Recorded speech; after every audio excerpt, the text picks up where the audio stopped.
Hello everyone, my name is Vic Tilson and I'm a painter, an artist as they say, I'll be posh.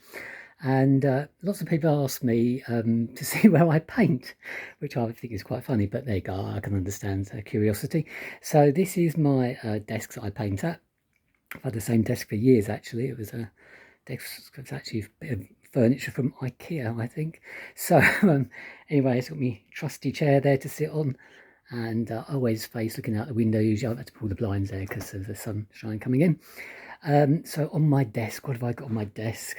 It's usually full of rubbish, actually. Well, kind of rubbish. I have an assortment of not pens, as they call them, scraper things here that I apply paint with. I have some of those. Always have a pen handy to make any notes. I always have a board here, so I can usually just scribble any notes or anything I want to as I'm going along on the painting. My trusty aloe vera plant, which is alive and just clinging on to life. I have this little friend down here, who I found in a car park years ago, and he's been with me ever since. So he's my little good luck mascot, so he tends to sit there. Array of brushes there, kind of standby brushes. I've probably got more standby brushes there. Out of this lot I probably only use about 6 or 7, something like that. I have got more brushes than that, but those are the ones I tend to use. A painting that I'm kind of half working on and haven't got to do anything with yet. I'll come back to that in a minute. Paper palette.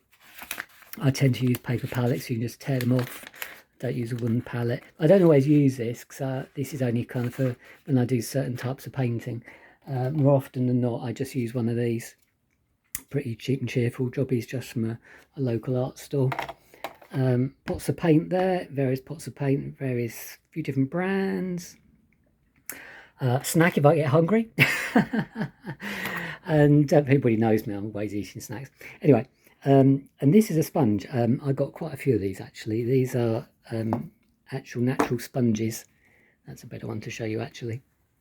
And I use these to do backgrounds on paintings and blending and stuff like that. They're expensive, not bad. In the UK money sterling, they're about, well, they used to be about £7-8 for a small bag. That was pre the dreaded, but God knows what they cost now. But anyway, so that is that. I have an eraser, or in the UK we call them a rubber, but that means something different, but an eraser, should we call it? And then I have this, which is, I don't know if you can still get these actually. If I just move that out of the way and I'll show you how it works. So I used to use that more years ago actually. And what it does, it's like a double measure. So if you look down here, this one's in centimetres.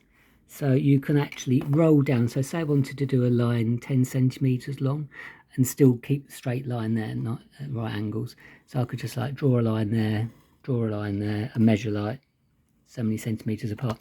This is I've got a couple of sizes of these. I don't know if you can still get them. I've had it absolutely yonks. But anyway, so that's quite useful. Trusty tape measure, which is kind of handy if you want to measure stuff, although more often than not I just use a very large ruler that I haven't got here at the moment, but I do have a metre rule. And then I have my latest acquisition there, which is a stand for a jolly old camera there. So I'm thinking of doing some live streams of me painting, but that'd be a good bad thing, not too short. And I've got a couple of paintings that I've got in my mind to do. That is one of them.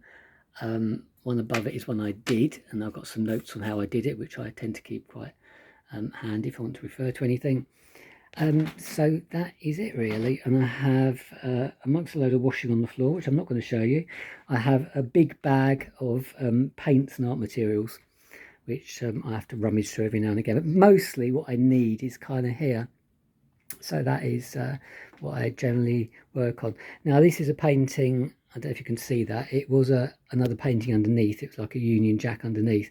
Unfortunately I did the Union Jack wrong and actually painted it inside out. Yes, you can paint a Union Jack inside out, and so I had to abandon that. So this is getting a bit of a makeover, this one at the moment. So I'm having to cover up. I've painted the Union Jack over the top in white. I put some guidelines across because I want to keep those lines nice and straight, and I'm actually in the process of painting an amalgamation design across it. It will go across half the painting.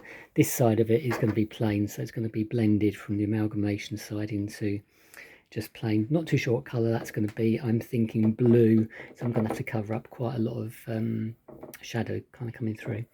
So that is about it. What else do I have? I have a few little things here. A little Lucky Charm thing that I got in Thailand years ago.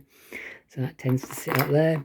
I think artists, like anybody kind of creative, are a bit superstitious actually. So I like to have the same kind of things around me all the time. I've got a couple of different palettes. There's some other palettes there. I tend to use individual colours in individual parts of the palette. The middle bit, I know that one there is for gloss. I put my gloss varnish in that. I do tend to spray varnish a bit more. If I've got small amounts of paint, I'll stick it in there. This is a bit deeper. Yeah, they're kind of almost disposable. So there we go. And I've got my trusty angle poise lamp, which isn't really an angle poise lamp.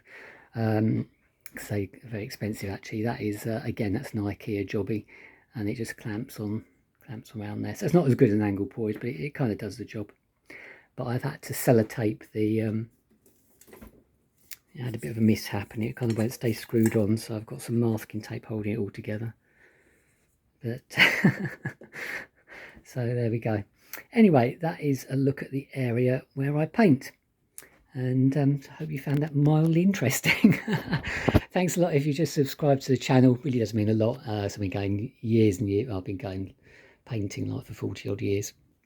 I've had the channel now for about 15, maybe 20 years, something like that. Just trying to kind of G it up a little bit, really, put a few more videos on and get a bit more of a following. But it's always a bit of an uphill struggle. But hopefully you find something interesting. So if you want to drop a comment, please feel free to do so, no problem whatsoever. You can have a look on the jolly old website, which is viktilson.art. It's Vic with a K, viktilson.art. And all the usual media jobbies, Instagram, blah, blah, blah, Facebook. That's about it for the moment. Life's too short to do too many of those. And there we go. So thanks a lot for your time. Feel free to share the video. And meantime, I think Mickey is going to wave goodbye. Take care. Thanks a lot. And please subscribe. Please subscribe. Thank you. Bye-bye.